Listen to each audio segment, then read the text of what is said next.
Cyberpunk, The Flame That Remains. Written and read by Ethan Taplin. Chapter 10. First, Do No Harm.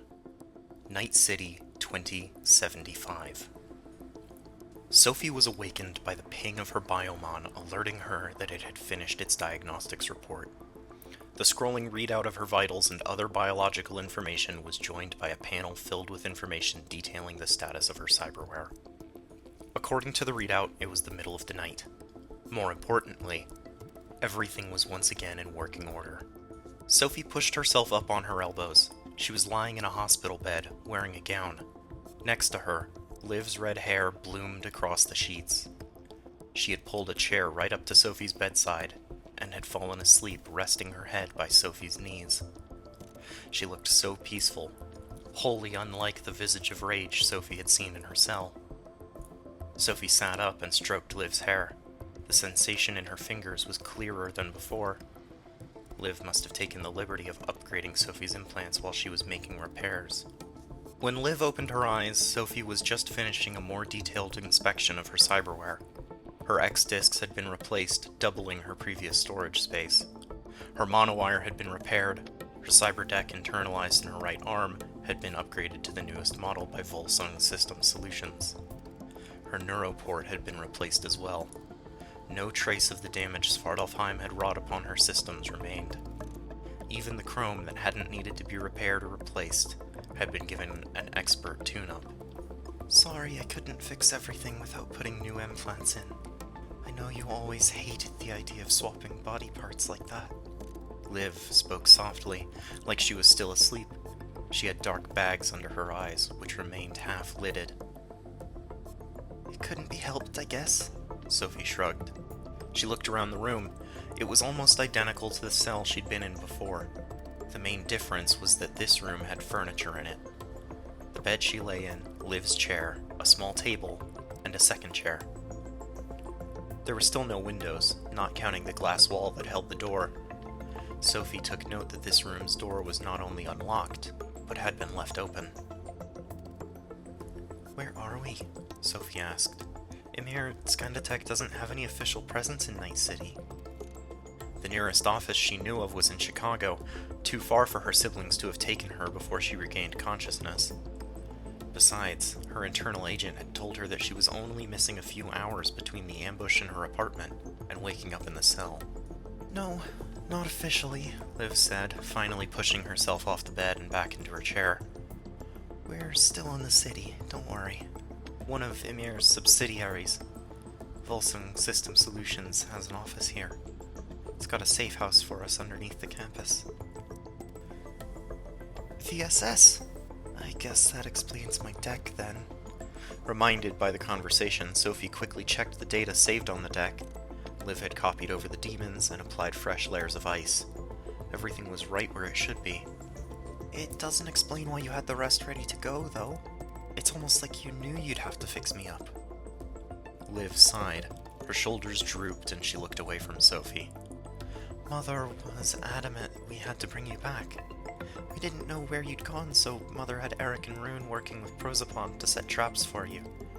They created a series of extensions, masks for Prosopon to wear, and scattered them throughout the net to search for you. Clever, Sophie said, a small smile on her lips. It was quickly overtaken by anger, though. It disguised itself as a rogue left over from the old net. I found it when I neutralized an Arasaka netrunner who was trying to retrieve the rogue. I'm guessing that the runner was part of Prosopon as well, though. Probably. Sophie fell backwards onto the pillow. Maybe Eric was right. I'm not anywhere as competent a runner as I should be.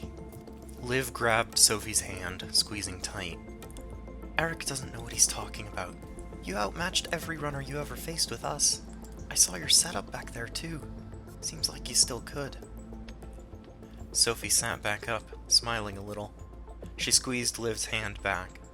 I missed you. Liv smiled. Behind her, Astrid appeared in the doorway. She smiled at Sophie and pulled the second chair up to sit at the bedside with Liv. Mother insisted that I be prepared to bring you back into the fold, starting by updating your cyberware, Liv continued. She had a set sent to every one of these secret bases across the world, identical and updated every time new tech became available. She practically wanted you made of gold when we brought you back. But why go to all that trouble? Sophie asked. The twins looked at her, Liv in confusion, Astrid in growing understanding. I mean, she could have just replaced me like she did the others. Liv bolted upright in her seat, almost knocking the chair over. Astrid reached out to steady her. Liv's expression was shock at first, but grew to match Astrid's. She didn't share her twins' predictive modeling implant, but they seemed to have come to the same conclusion regardless. Why not just find another girl to fill with chrome and bad dreams? She could have just buried my records like the others. Or do I have to die before she'll begin working on the next experiment? The next Muspelheim? I couldn't even have my own name! She was crying now, tears flowing from her eyes without her consent. Sophie, you're not... Liv stammered, not knowing what to say to make it better. She wasn't sure anything could. She did not call you an experiment. Astrid's words were calm as she stroked Sophie's hair. She called you daughter. I was there to hear her speak the word. Ursa calls us her children, but in your case it's true, Liv said. You're the only one of us who shares her blood. Sophie's tears were no longer of sadness, but of anger. Her fists clenched as she spoke through gritted teeth. What about the others? Subjects 9 through 12, what were they? She put them through the same things I went through. Why am I the only one who survived? What am I? You carry Mother's shadow, but the resemblance ends at the bone, Astrid whispered. I don't know what makes you different, Sophie. The rest of us were taken before we were 2. Astrid and I were the first to meet you, but it wasn't until you were already 4 years old. She raised you. We don't know the whole truth. None of us do. They were all silent for a long time. How long until I can fight? Sophie's sadness and confusion were cast aside, the anger left in her face morphing into determination. When the twins didn't answer, Sophie threw off the sheets and swung her feet over the opposite side of the bed. With her back to her red-haired sisters, she said, I'm getting out of here one way or another. I've been a passive observer of my own story for far too long. That changes today. I'm going to find Mother and get the truth from her, even if I have to rip it out with my bare hands. A hand rested on her shoulder, gentle and steady. Slow, sister. You're not the only ember left. We burn too. Sophie slid off the bed and turned to face her sisters. Even the smallest flame draws others in, Astrid continued. Look, Sophie. We are already a light. She gestured to herself and Liv as if expecting Sophie to see the fire burning within them. She would have sworn that she could. The twins had been planning for a long while the way that they would escape the hold of Ursa and the Corp. They had constructed an elaborate plan that would see them left behind, stationed in Night City while Asgard, Svartalfheim, and Jotunheim returned to Norway. Following that, they would scrape all of their chrome of any Ymir software, forge new identities, and join up with one of the many nomad families roaming the California Badlands. This all went out the window the moment their mission had changed, and they were told to retrieve Sophie from her apartment in Mega Building H5. They knew they'd have to help her escape too. What sort of sisters would they be if they left her behind, especially after all those years spent guiding and protecting her? They didn't know what Ursa had planned for Sophie once she was back in her clutches, but it wasn't likely to be a happy celebration of the prodigal child's return. The current plan was simple. The girls would sneak out. There were 3 office buildings in the Volsung System Solutions campus. The underground facility connected them as a sort of shared basement. The VSS staff included 30 armed security enforcers on campus at all times. They were split evenly between the 3 offices on the campus, so there would be 10 standing between them and the way out. The rest would come for them if any of the alarms were tripped. They also had their siblings to contend with. Asgard, Svartalfheim, and Jotunheim were formidable foes on their own, Working together, they would be an even greater threat. Sophie and Astrid would be doing most of the fighting. Liv had been combat trained just the same as they had, but she had never gotten involved in the action when she deployed with them. Her medical skill set had surpassed all of the doctors in the Naustron facility by the time she was 18, and as the most skilled physician they had, she had always remained on standby during missions, never on the ground with the rest of her siblings. They could, of course, have had their combat skills downloaded into their brains via data shards, or any number of other methods, but Ursa had insisted that each and every one of her children acquired their skill set in the traditional way. As such, Liv was a fully capable fighter, markswoman, and was just about as lithe as the rest of her siblings, but lacked any experience in a real fight. Thanks to her position within the Nihaimar, Liv had put all of her focus into saving lives. She had never taken one. They were ready to go. Liv and Astrid had dressed in their special issue armored suits. Astrid wore all black with a hood drawn up over her red curls. Small armor plates were woven into the fabric, like well-hidden scales. She had altered the color of the armor plates in the time since Sophie had last seen her. Astrid was now the only one of the siblings who wore no white. Liv's armor resembled that of a trauma team medic, a suit that was unmistakably designed to keep her unharmed by all but the heaviest weaponry.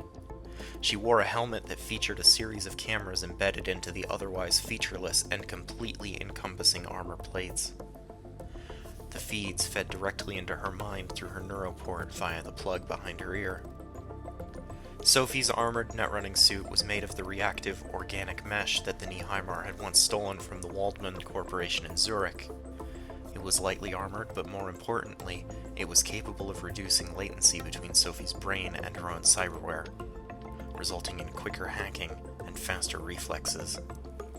However, the suit was still stashed in a lockbox under her bed, so she had instead dressed herself in a new set of scrubs with a leather jacket from Liv. It wouldn't deflect bullets, or likely even a blade, but it was better than nothing. At least they hoped it would be. They began by infiltrating Volsung's data fort. Sophie swept her consciousness through their systems, marking every guard she could find before disabling as many alarms as she could and taking command of the cameras. Freya, Eric, and Mael were nowhere to be found. Maybe they had gone to finish the second stage of their mission against Biotechnica. Liv didn't think so. Alfheim and Vanaheim had been assigned to the job too. Asgard wouldn't have mobilized their siblings without everyone. It was more likely that they had simply found a place out of sight of the security cameras to await their next orders.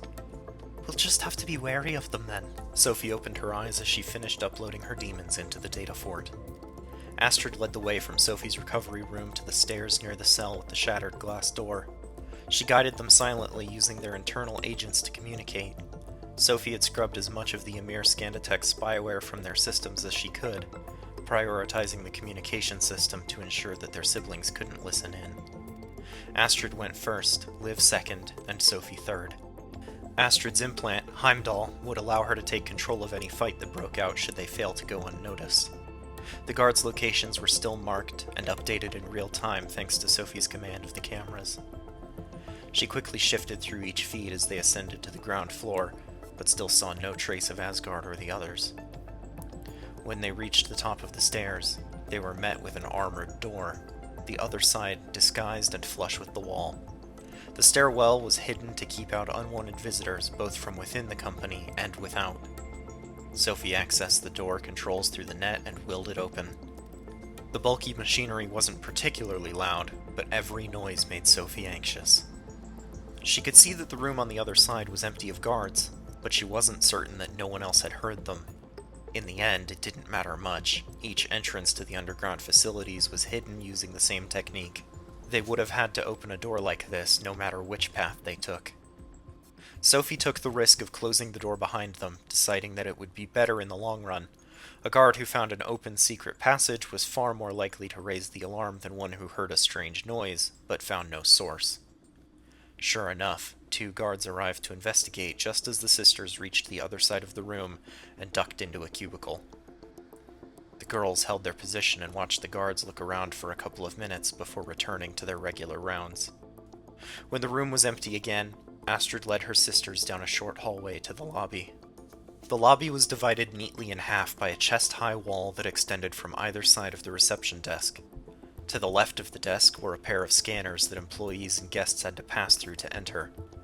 This was just a formality, though. There was no barrier but social practice to prevent Sophie and the twins from jumping over the reception desk and heading directly to the doors. Liv produced a black card from a pouch at her hip and held it to the sensor by the door handle. It flashed green, and the door's lock clicked. The VSS campus courtyard was a triangular patch of grass, illuminated by the neon signs that adorned every surrounding structure.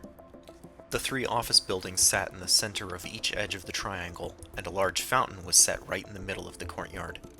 A seating area was carved into each corner of the yard, accessible by concrete steps that led down into the space. Each had a bench that wrapped around the edge, and 2 tables in the middle. The fountain quietly burbled in the otherwise quiet corner of the sleepless city. They moved quietly to the fountain, crouching down next to it as they went over the last phase of their escape. "The last obstacle," Liv explained quietly, "is that fence." She gestured to a high fence that ran the length of the courtyard. "It's electrified and alarmed, and all of its data is funneled through a separate data stream to the rest of the facility. There's one gate that will let us cross the barrier, but it's on the same system. So we're going to have to scout around the edge of the fence and hope that the control panel is out in the open. Seems like a major flaw in the design if it is." Sophie was scanning the outdoor camera feeds for anything that might be the control box, but was coming up short. Astrid spoke quietly, gesturing toward the fence. "Whether it lies in the dirt or the dark, we'll find the hinge. If not, we'll break the door instead." She gave Sophie a small smile before she started to move. "Well spoken, sister. But you're too late." The sound of Freya's voice made Sophie jump. She turned toward the sound, placing her right hand against her wrist, ready to pull her monowire free. Freya seemed the definition of casual, leaning against the fountain about a third of the way around from where they were crouching. She seemed to be relaxed, but Sophie saw that her pose was poised perfectly to allow her to leap into action if they tried anything. Astrid was the first to move, leaping at Astrid, twirling in midair and bringing her paired knives down with such force that the stone of the fountain where she had been leaning an instant before was reduced to rubble. Freya had deftly moved out of the way. Freya lashed out at Astrid, kicking her hard in the ribs. Astrid tumbled into the fountain with a splash. Freya turned to Liv, looking at her with an expression of utter disappointment. "I should have expected this, I suppose. You always cried more than the ones on your table, always shook once the blood flow had been stemmed. You never had the stomach to be what Mother made you." Liv drew a handgun from the holster at her hip. "You're wrong, Freya. I had the stomach." She lifted the firearm, pointing it at Asgard's chest. "What I didn't have was the heart to pretend it didn't matter." Sophie stood, sliding the monowire free with a hiss. Its faint glow cast her hands in pale light. Her vision fractured into tactical overlays, highlighting Asgard's vitals, posture angles, and known cyberware. Still, she hesitated. Asgard didn't move. She looked past the barrel of the gun leveled at her chest and settled her gaze on Liv, her expression darkening. "Then you're a liability." Asgard's eyes narrowed. She didn't reach for her own weapon. Instead, she launched herself forward, becoming a dark blur in the shadows between them. Liv fired once, twice. Asgard twisted between the shots. The first ricocheted off the armor plate covering her shoulder. The second threw stone splinters as it missed and impacted against the fountain. She slammed into Liv like a wrecking ball, knocking the gun from her hand and driving her to the ground with a grunt. Sophie Sandevistan shrieked in her mind, urging her to go faster as she lunged after Asgard. She fought the urge down as she cast her monowire out toward Asgard, the filament catching the neon lights in a shimmering curve. Asgard ducked under the whip, clearing herself of the wire by less than an inch. A sizable sheaf of her dark hair drifted to the ground, severed cleanly. Asgard pinned Liv beneath her, one knee pressing down on her sister's chest and a hand closing around her throat. She raised her other hand above Liv's helmeted face, spreading her fingers wide as a long metal claw extended from under each nail. With a single swift movement, Asgard deflected Sophie's next strike with her wire off of the claws before driving them down toward Liv's face. The claws pierced the armor as though it were little more than cloth. Sophie saw the metal crack and shatter as Asgard withdrew her hand, pulling the helm off of Liv as she did. Liv didn't react. Blood began to pool beneath her, reflecting the night in crimson. Sophie heard the sound of water splashing behind her as she charged Asgard once more. Astrid's wet footsteps were closing the distance quickly as she let out a blood-curdling howl. Sophie lashed out with the monowire, aiming wide, hoping for Asgard to try deflecting it again. With a flick of her wrist, the wire hissed against Asgard's claws, but instead of returning to Sophie, the wire coiled around Asgard's fingers and wrist. Sophie pulled hard, and 2 of Asgard's fingers went flying.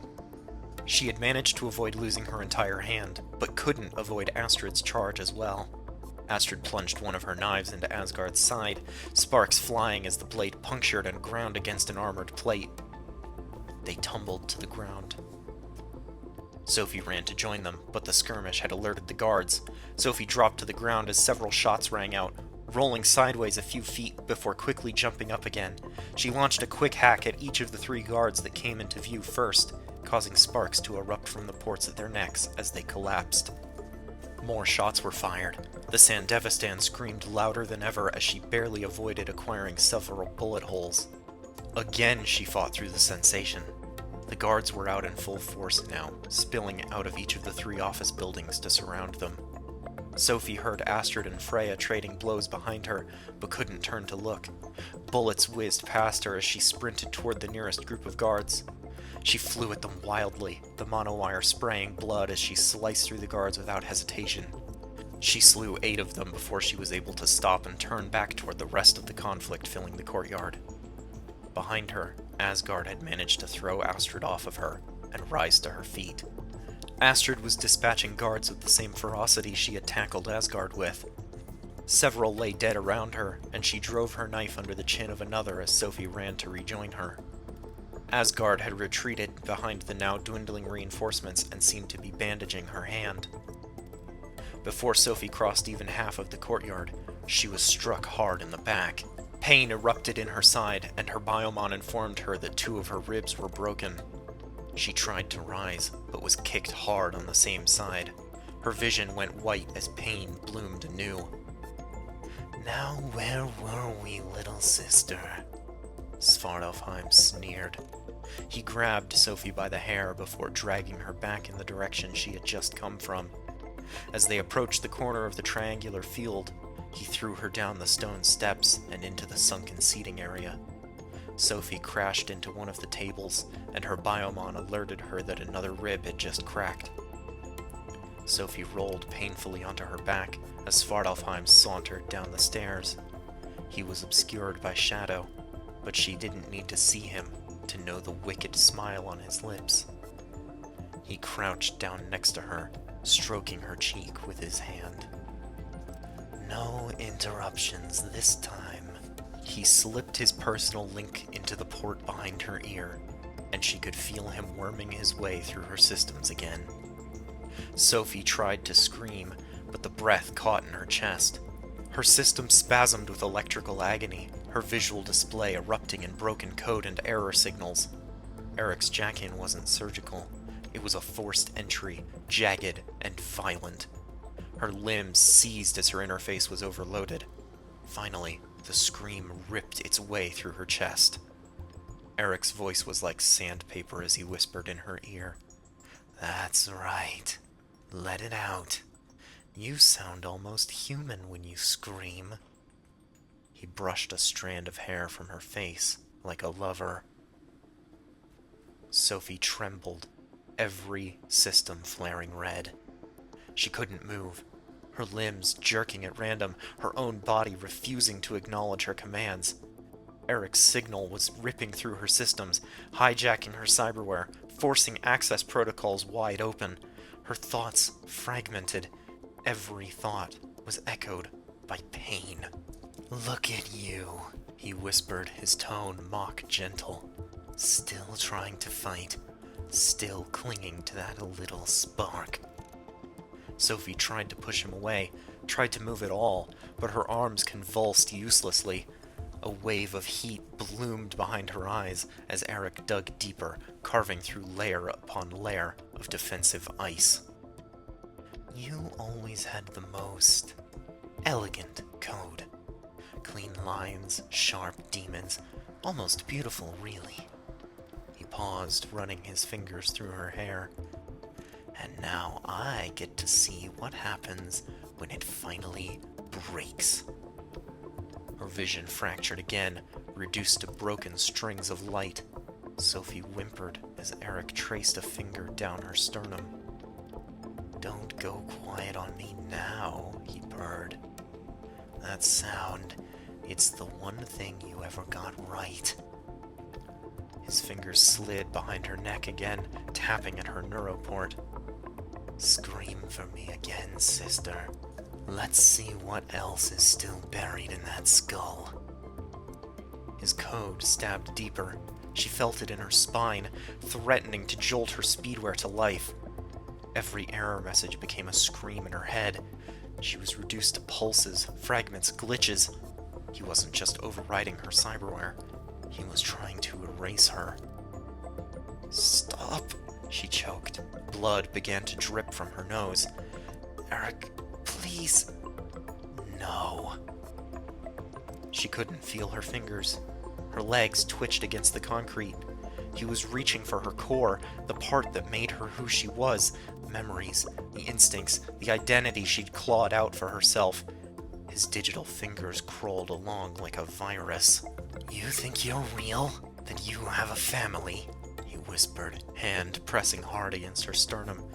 You're alone. Nothing more than meat and code, a failed experiment still pretending to be someone. Sophie's breath hitched again as the heat flooded her brain. Don't worry, he added. After this, you won't have to pretend anymore. Her breath slowed. Even her pain began to flicker. You sounded just like Subject 9 before, just like the original. You might have lasted longer than her, when your skills never matched up. In the end, she even died prettier than you. Eric leaned down and wrapped both hands around Sophie's throat, pressing his lips to her cheek as he began to squeeze. The worm in her mind laughed as it began to rip at her memories, even as her vision went black. And then, a voice, low and shaking with fury. Get away from her. The sound that followed was a sharp crack, a single, clean gunshot. Eric's head snapped to the side as blood misted into the air. She screamed, Eric, and you enjoyed it. Rottene Yava.